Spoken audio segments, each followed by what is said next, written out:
ये गीत गाता हुआ कॉलेज के छोटे से दरवाजे के बाहर बनी टपरी पर रखा वो रेडियो अर्नव को लाल आंखें लिए धुएं के गुब्बारे उड़ाते हुए देख रहा था।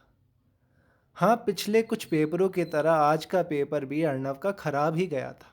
3 साल की इंजीनियरिंग में अर्नव की अब तक 4 बैक लग चुकी थी और शायद 5वीं का इंतज़ाम भी आज हो गया था। इस उड़ते धुएं को देखते हुए अर्नव उन सभी बातों की गूंज को अपने कानों में सुन रहा था जो उसे हॉस्टल के कॉरिडोर में आए दिन सुनाई दिया करती थी। ओए चर्सी ब्रो, अरे गंजेड़ी भाई, अर्नव ब्रो, फ्रेश माल का वारा, फ्रेश माल, जल्दी बताना। अर्नव ने जॉइंट का एक और कश लिया और फिर वो कल रात की यादों में खो गया। अरे यार, ये स्ट्रक्चर्स में बैक लग सकती है, तो एक काम करता हूँ कि हर्ष के पास जाता हूँ और उससे उसके नोट्स ले आता हूँ और रात के 2:30 तक पढ़ूंगा तो काम हो जाएगा। अर्नव ये सब सोचकर हर्ष के रूम की तरफ बढ़ चला था। अरे ये सब सुनकर आप घबराइए मत, क्योंकि एग्ज़ाम के एक रात पहले पढ़ने का रिवाज इंजीनियरिंग कॉलेज में सदियों पुराना है और अभी तो महज शाम के 7 ही तो बजे थे। अर्नव ने रूम नंबर A 304 का दरवाज़ा खटखटाया। कुछ वक्त लेकर हर्ष ने अपनी मदमस्त आंखों के साथ दरवाज़ा खोला। जी हाँ, आप सही समझ रहे हैं, हर्ष भी एक तरीके का नशेड़ी ही है। हाँ, पर उसका नशा है ज़िंदगी। और अभी वो अपना 40 मिनट का योगाभ्यास करके ही उठा था। अरे ब्रो, तेरे को नोट्स ही चाहिए ना स्ट्रक्चर्स के? हर्ष अर्नव के मन को पहले ही भांप चुका था। वैसे भी अर्नव बिना मतलब के हर्ष से बात ही कहाँ किया करता था। अर्नव ने सिर नीचा कर कहा, हाँ ब्रो, बस अभी 1 घंटे में दे जाऊंगा बस। यार तू रहने दे, तेरे चक्कर में पिछला मेरा फ्लूड का पेपर भी खराब हो गया था। एक काम कर, तू फ़ोन निकाल और फोटो लेकर चला जा।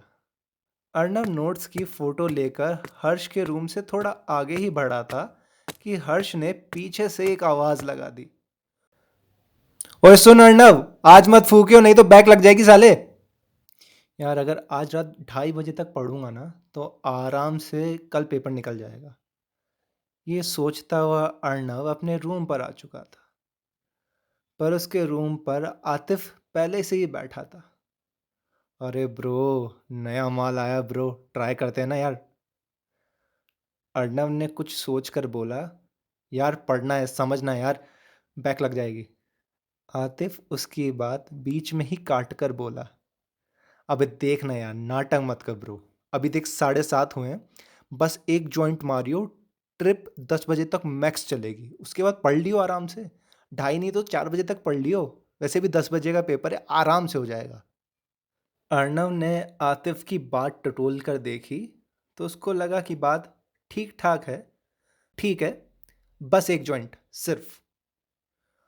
उसके बाद उन्होंने कमरे में अंधेरा कर लैपटॉप पर साइकेडेलिक म्यूजिक, जो आजकल लोग फूकने के बाद सुनते हैं, लगाकर अपना कारोबार शुरू कर दिया। 2 3 कष्ट मारने के बाद जो अगली बात अर्नव को याद थी तो बस सुबह अपनी ही उल्टी में जागना। अर्नव ने हड़बड़ाकर अपने मोबाइल में टाइम देखा तो 8:30 बज चुके थे और 10 बजे वाले पेपर में उसकी बैक लगना तय हो चुकी थी। अब इस उड़ते हुए धुएं से उसका ध्यान आते जाते सांसों के तार पर लग गया था।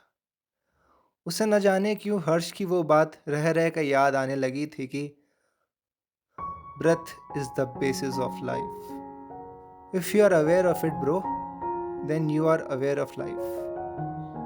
वो जिंदगी को सांसों के साथ आते जाते देखने लगा था। वो इस खेल को अभी समझने ही लगा था कि 2 4 सांसें भारी निकली और उसके बाद ये निकली सांसें वापस अंदर नहीं आई। कुछ 2 4 सेकंड ही बीते होंगे कि सब गायब सा होने लगा था।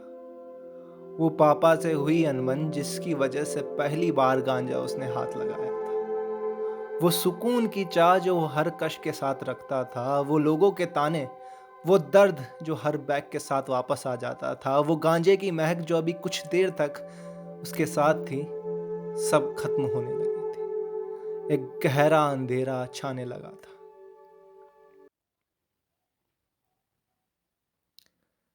इस मदहोशी के दौर के बाद उजाले ने फिर एक बार दस्तक दी। उसने होश संभाला तो वो टपरी के बगल में अपने घुटनों पर बैठा था।